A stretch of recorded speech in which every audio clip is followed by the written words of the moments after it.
दी कि रह दी देखा दी ना सब कोई के मन होई तो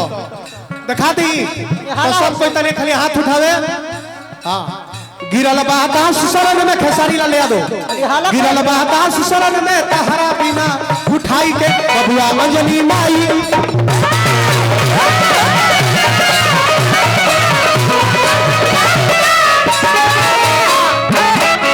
गीती है बाज की है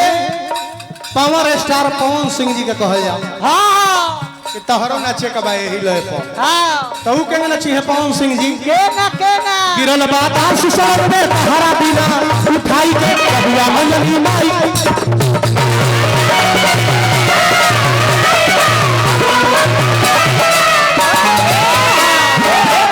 फिल्मी स्टार गोविंदा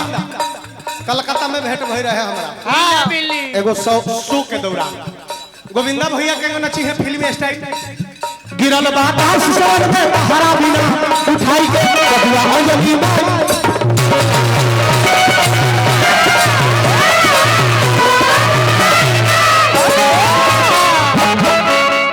गीती है बोली है बाजी है लौंडा रमा शंकर चाचा एगो बहुत सुंदर नाचे वाला जेंट्स रखले बड़ा हां सावरे सावरे बारों संजय नाम है हां उनका के कहल जाओ कि ये संजय भाई हां यही बाजवा पर तू केंगा नचब हां तो वह अपन नाचे दिखाई है केना नहीं अकी के तरे गिरल बातास शरण में तहरा बिना उठाई के बबुआ अंजनी माई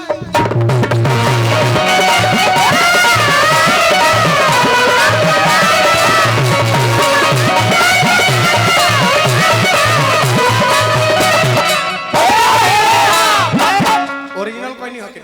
रामशंकर जो ओरिजिनल कोई नहीं होके ना हां तो अकल से नकल होला बिना अकल के नकल करबो सकल खराब हो जाई पैसा ली हो आवत तर अच्छा देखी होदे बढ़ले बनी अच्छा देखी ताइले बनी सथवा जे रहिला ली 500 चौधरी चाचा हुनका माला दो चौधरी चाचा अगर कर के आई तनी हने आई तनी मोहली अवसर थही पहली 500 बाघड़ा मेला के उद्घाटन करता एवं अतिथि स्वागत करता श्री ब्रिज मोहन खरवार डीलर जी एवं व्यास जी के तरफ से 151 रुपया पुरस्कार धन्य धन बानी हम बार बार प्रणाम दुगो 50 दी महाराज दी 100 टकिया 50 का क्या कराई और से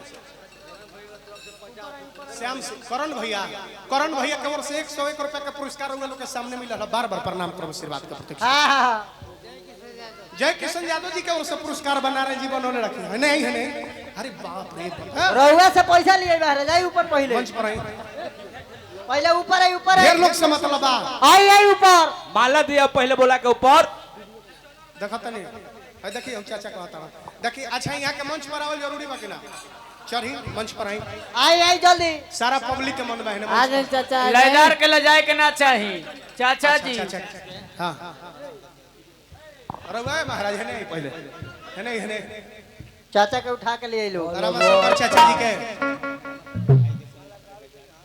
चंद्रमा साजी और रामशंकर चाचा जी के साथ बजाईला पुरस्कार हमरा के दिहल बनी बार बार प्रणामाई ने गोमाला डल के समय है अरे महाराज ले जाला तो देखी तारा रामशंकर चाचा कहता अगर जो मंच पर नहीं खावल आवत चाचा नु है नहीं लजाई जाला महाराज लयदार के ले जाए के ना चाहे चाचा जी सब लोग देख ले डरी यही लावत यूट्यूब पर हुआ छागल बनी अगला से होता अब तो हम ना धल चाहत रहनी है चाचा अब और सामने बराबरी कोई बनी है नहीं एगो माला दो माला से पहले सम्मान कर दो हां एगो ताली बजा के सम्मान करब ताली से तब आई तो गिरल बातास शरण में तहरा बिना उठाई के बांधली पहले बांधली रवा देखो रोशन भैया गिरल बातास शरण में तहरा बिना उठाई के बबुआ अंजनी माई शरण में तहरा बिना उठाई के बबुआ अंजनी माई का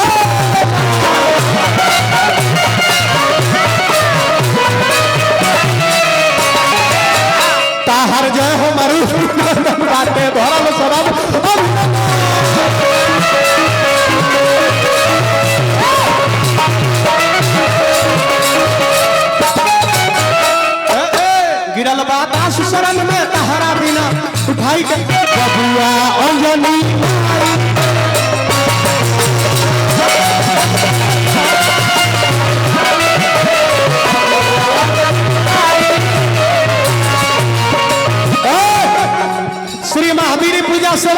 कवि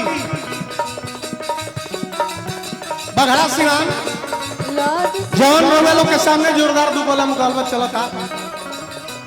आई पोस्टर जे छपौले बनी भैया हमार माँ बालिका स्वीट्स बघड़ा प्रोपराइटर राजेंद्र पटेल जी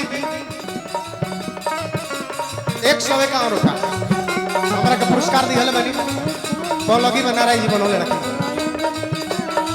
श्री दुर्गा पूजा सेवा समिति सिद्धवाल ऐतिहासिक मेला तारीख 17/10/2024 घर ही से काम निकले अभी जाए वाला बनी सो हाँ अब पहले हमनी के चल गल बनी हाँ तो जब हम चल गल बनी तो हमरा के लेवल ठीक ना वीडियो के क्लिप चुनो व्यास सिरजानंद पांडे और ग्राम औरंगाबाद बिहार के मनवा व्यास हेमंत गिरी लिखे के चाहिए तो हेमनाथ गिरी लिख दिल बनी ग्राम छपरा बिहार के धरती से और सब जाई 17/10/2024 के ऐतिहासिक मेला लगल वहाँ 17/10/2024 श्री दुर्गा पूजा सेवा समिति सिद्धवाल में हार्दिक हार्दिक अभिनंदन। पुरस्कार भैया दिहनी बालाजी महाराज की कृपा बनी रहे बाबा बागेश्वर धाम की कृपा बनी रहे जा आशीर्वाद तो श्री सीताराम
गिर गल काथे गिरल हो झाल गिर गल झाल